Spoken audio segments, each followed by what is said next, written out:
Salut et bienvenue pour ce top retour spécial Tipeee sur Spirit. Spirit qui m'a donc été proposé, demandé par Kirby il y a 2 ans de ça. Donc c'est un record, nouveau record, hein. On propose les deux avec le plus de temps possible. Est-ce que ça va encore aller plus loin? Est-ce que quelqu'un va attendre 3 ans après pour repousser les limites?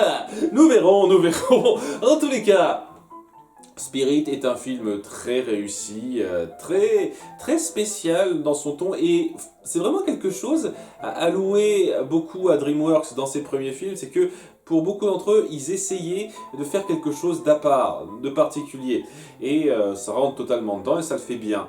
Vraiment, c'est un film qui vaut largement le détour, qui fait partie facilement de mon top 10 des DreamWorks, je le situe à peu près au même niveau que La Route d'Eldorado. Et c'est dommage que DreamWorks, tout comme Disney, n'ait pas continué l'animation 2D parce qu'ils pouvaient faire quelque chose de magnifique visuellement. Mais bon, c'est comme ça, et on va avoir une suite qui va sortir, qui a pas l'air prometteuse du tout. Alors j'ai vu la bande-annonce, ça a l'air d'être assez merdique, très gamin sur les bords, donc je suis pas du tout confiant. Ça a plus l'air de respecter le peu que j'ai vu de la série animée d'y rêver que de respecter le film de base. T'es vraiment à part une fois de plus. Mais bon, ce sera un sujet de discussion pour une autre fois. Peut-être que je ferai ça en avis à tiède. Je ne vous promets rien en ce qui concerne le film original. Beaucoup de choses en bien à dire et pas des masses de mauvaises choses à déplorer. Quelques-unes, je vais revenir quasiment sur tout ce que j'ai dit dans ma critique à cet égard, et ça n'a pas été simple de pondre ce top 5 ennemi. Il y a vraiment 2 de ces points, vous allez voir, qui sont pas du chipotage, parce qu'une fois de plus j'évite d'aller là-dessus, mais qui sont vraiment des petits soucis comme ça rapides. Rien de gravissime. C'est un film vraiment solide, qui a beaucoup de choses pour lui en termes d'ambiance, en termes d'approche. C'est facile de voir quelqu'un considérer ce film comme son préféré des studios DreamWorks, et je vais pas trop m'étendre, on se lance tout de suite, c'est parti pour le top 5.5 des pires points de Spirit, l'étalon des plaines. Numéro 5.5, la voix off de Matt Damon. Oh non. Oh si. C'est pas vraiment un défaut en soi. Je redis ce que j'ai déjà un petit peu énoncé dans ma critique. Je trouve que c'est une voix assez harmonieuse qui narre bien la totalité presque de ce qu'il vit dans l'absolu. C'est tout à fait acceptable, ce n'est pas dérangeant, mais c'est juste... Tu visualises facilement le même film avec aucune autre différence que pas de voix off, et ça rendrait mieux, tout simplement. Ça donnerait davantage un cachet particulier au film et ça le rendrait vraiment, mais totalement à part. Parce que je maintiens que c'est un film assez spécial, comme on en voit vraiment pas souvent dans le même ordre d'idée, mais il y a quand même certains éléments et approches assez convenus dans ce genre de film animé familial. Je pense sincèrement que ça aurait totalement annihilé cette impression de vouloir faire comme un peu tout le monde si on avait ôté ça. Si on avait tout simplement dit « Ok, le cheval parle pas, on va juste découvrir ça de son point de vue » ou bah c'est juste un cheval. On le verrait juste gambader, subir les épreuves qu'il subit avec juste son expression pour nous transmettre ce qu'il ressent à chaque fois, et visuellement ça fait parfaitement le taf à ce niveau-là. Visuellement, ça nous transmet parfaitement ce qu'il ressent. Donc, je trouve vraiment que ça en moins, ça aurait rendu ce film exceptionnel dans son approche. Telle qu'elle, c'est un petit peu la voie de sûreté qu'il s'est donnée. Parce que je suis sûr que certaines personnes auraient été un peu trop frileuses de voir un film où, une bonne majorité du temps, on ne dit rien et on voit juste des personnages, des chevaux hennir et se connaître, comprendre leur univers sans dialogue. Malheureusement, ça aurait été trop. Pour certains, ça aurait été trop expérimental. Donc il fallait qu'on rajoute cette voix off. Et une fois de plus, elle narre très acceptablement, la voix est bonne, à part quelques répliques ci et là, il y va, hein, j'ai pas de problème important, mais c'est juste le potentiel derrière s'il n'y avait pas eu ça. Il est un peu énervant, c'est pour ça que je tenais vraiment à souligner ça. Mais bon, on en vient aux vrais défauts en commençant par numéro 5, c'est une histoire vraie. L'histoire que je veux vous conter est vraie. J'étais là. Je vais pas épiloguer, c'est complètement con. Ah, c'est un détail pour certains, et je comprends très bien pourquoi ce serait qu'un détail pour vous, mais pour moi, ça veut dire beaucoup. C'est-à-dire que on raconte une histoire totalement fictive sur quelqu'un qui a vécu une vie dantesque particulière, et je vois pas une seule microseconde l'intérêt de dire « C'est une histoire vraie ». Ça sert à quoi? Ce n'est pas une histoire vraie. Moi, le spectateur, je le sais, la plupart des gens qui réfléchissent le savent. T'espères quoi, en fait? Nous tromper? Nous faire croire qu'il y a vraiment eu un cheval qui s'appelait Spirit et qui a vécu des aventures comme ça? Alors peut-être qu'il y a eu un cheval qui s'est fait remarquer d'une certaine façon, mais ça m'étonnerait grandement qu'il ait fait une grosse moitié de ce que tu nous montres, hein. Donc non, c'est pas une histoire vraie. Donc pourquoi tu nous dis ça au début, va te faire foutre? Dis rien. Ça sert à rien de faire ça à part nous mentir. Nous mentir stupidement pour que dalle. Je ne comprends pas. C'est tellement superflu et grossier ce détail que ça en devient irritant de le voir répéter ad nauseam. Pourquoi vous faites ça? Cette pratique est stupide. C'est pas une histoire vraie, c'est une histoire fictive que vous romancez totalement. Ben, c'est super! Je suis là pour ça! Je regarde un film DreamWorks, merde! Donc, ferme ta gueule avec « Oh, c'est une histoire vraie, je vous jure! » Ah non, c'est pas une histoire vraie. Numéro 4, la locomotive destructrice! Cette scène...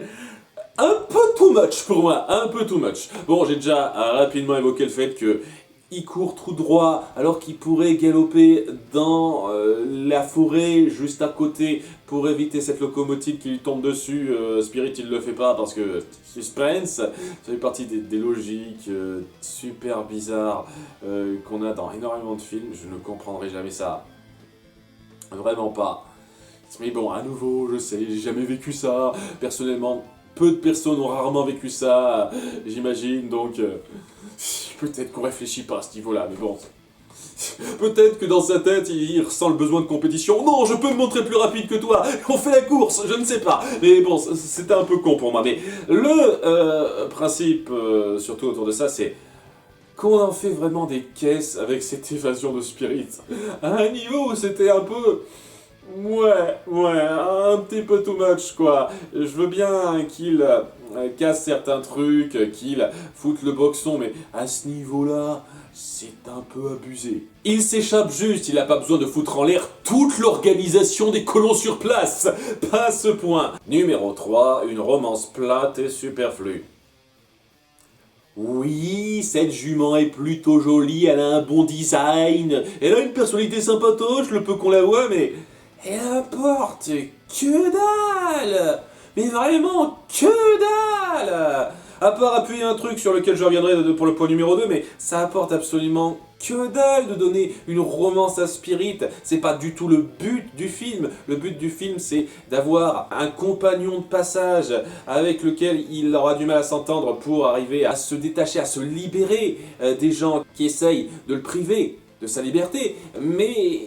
ce truc en plus, pour moi, ça apporte rien, à part des moments de rapprochement vus des tonnes de fois, et des moments ultra beaufs autour de Spirit qui est pas foutu de l'approcher de façon un tant soit peu fine. C'est grossier, un peu lourdeau, et ça n'apporte rien au récit.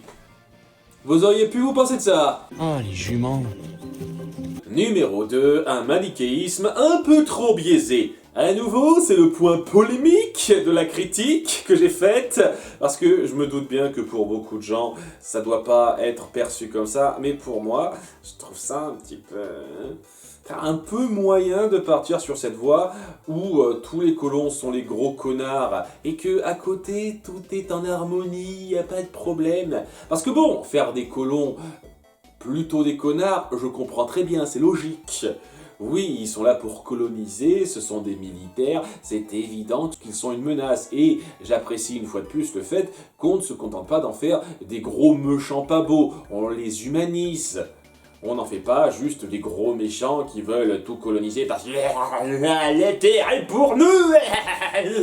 Non, ce sont des personnes avec des considérations et qui peuvent même avoir quelques petits moments un peu gentils, de compréhension. Donc voilà, la façon dont on dépeint les colons ne me gêne pas du tout en soi. Ce qui me gêne, c'est que à côté, on essaye de dire que il n'y a que les blancs qui apportent des problèmes et que c'est paix et harmonie partout ailleurs. Genre, les Indiens, ils sont juste ultra pacifiques, ils font rien de méchant. Regardez le petit enfant comme il est pas mignon, tout ça. Et à côté, même les animaux, ils vivent en harmonie. Et vraiment, au tout début, quoi, ils rencontrent je sais plus quelle espèce, et ils se disent, ok, on partage, y a pas de problème, sourire, la vie est belle. Non, je suis désolé, ça se passe pas comme ça dans le règne animal, hein. C'est pas tout le monde il est beau, tout le monde il est gentil. Et c'était pareil pour les différentes communautés présentes sur les terres américaines avant les colons.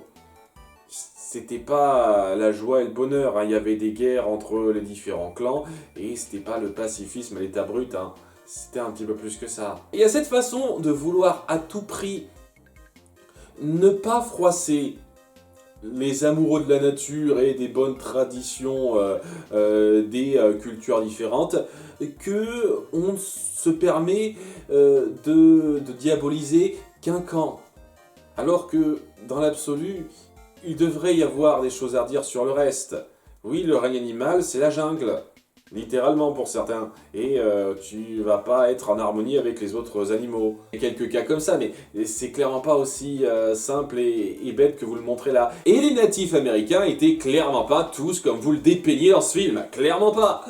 Ça m'a pas tant gêné lorsque j'étais plus jeune, mais maintenant que j'ai grandi et que j'apprécie ce film pour l'approche assez mature qu'il a de dépeindre beaucoup de choses, le voir faire ce faux pas très biaisé dans sa représentation des différents groupes qui sont mis en avant, c'est un peu gênant pour moi. Je peux comprendre que vous puissiez être totalement détaché de la réalité historique et que vous voyez juste ça comme une sorte de fable avec les presque méchants d'un côté et les tout gentils de l'autre, ça vous fait plaisir.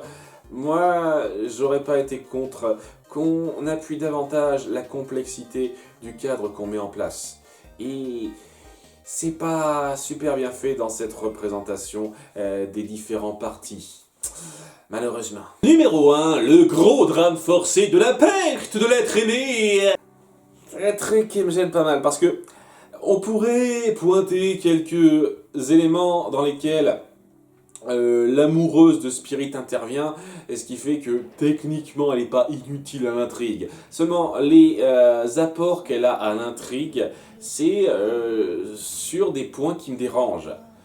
Dans le point numéro 2 donc, dont j'ai parlé, elle aide à faire la transition pour que Spirit se rapproche un peu de ce peuple d'Indiens ultra pacifique, tout gentil, tout ça. Et ouais, ok, c'est bien si vous voulez accepter cette approche très manichéenne, facile. Très bien. Et dans ce cas précis, ça essaye de forcer un drame qui, pour moi, n'a vraiment pas lieu d'être. Elle se prend une balle, la jument. Spirit croit qu'elle est morte, alors que bon, lorsqu'ils se sont quittés, elle n'était pas morte. Elle était encore en train de hennir, donc il y a encore de l'espoir, mais c'est l'excuse pour qu'il broie du noir pendant 1 minute 30 qu'on nous balance la belle chanson émotion bien grasse, de façon à ce que le public pleure. Et ben moi j'ai pas pleuré une seule seconde à cause de ça, hein. Vraiment pas, parce que c'était forcé. On sentait totalement la manipulation derrière, et la façon qu'on a de le faire prendre son temps à considérer sa place auprès des siens, c'est-à-dire ceux pour lesquels il s'est sacrifié au tout début. Ah tiens, au fait, ils existent encore, merde, j'ai encore quelque chose pour me battre. Waouh, c'est cool que ça tienne que maintenant, c'est sympa pour eux. Ça, je trouve ça insultant pour la mise en place, tout simplement. la mise en place qui a amené Spirit à faire ce voyage, à subir toutes ces péripéties, c'est-à-dire je me sacrifie pour sauver les miens. Maintenant que j'ai trouvé cette espèce d'amour rapide, elle est tout pour moi et je pense pas au reste, mon cul quoi, mon cul. Et le pire pour moi là-dedans, c'est que vous avez même pas les couilles d'aller jusqu'au bout de l'idée. C'est-à-dire que, dans l'absolu, ça aurait quand même fait un drame compréhensible si elle avait été réellement morte. Mais non! Elle a été soignée hors champ durant toute cette période et elle va bien, elle peut gambader avec lui dans les champs. La vie est belle, harmonie, tout ça! Non, c'est beaucoup trop grossier, c'est forcé, et une fois de plus, ça appuie que ce personnage de jument n'apportait absolument rien à l'intrigue, ou ce que ça apportait, c'était des choses qui atténuaient le propos, vraiment. Et c'est vraiment, une fois de plus, rien contre le personnage en soi. Elle a une petite personnalité, elle est sympathique, elle a un bon design, une fois de plus, mais son incorporation n'est de rien. Ça gâte un peu trop les choses pour moi et... vous auriez pu faire vraiment sans elle. Et je pense qu'on aurait eu un film que j'aurais pu tenir en très haute estime. Mais tel quel, il est vraiment bien. Et je regrette pas une seule seconde de l'avoir découvert parce qu'il y a énormément de choses extraordinaires là-dedans. Le style, énormément de moments forts autour du personnage, de sa relation avec son coéquipier, son combat, son conflit avec le chef des colons, qui est quand même assez puissant. Beaucoup de choses qui sont excellentes là-dedans.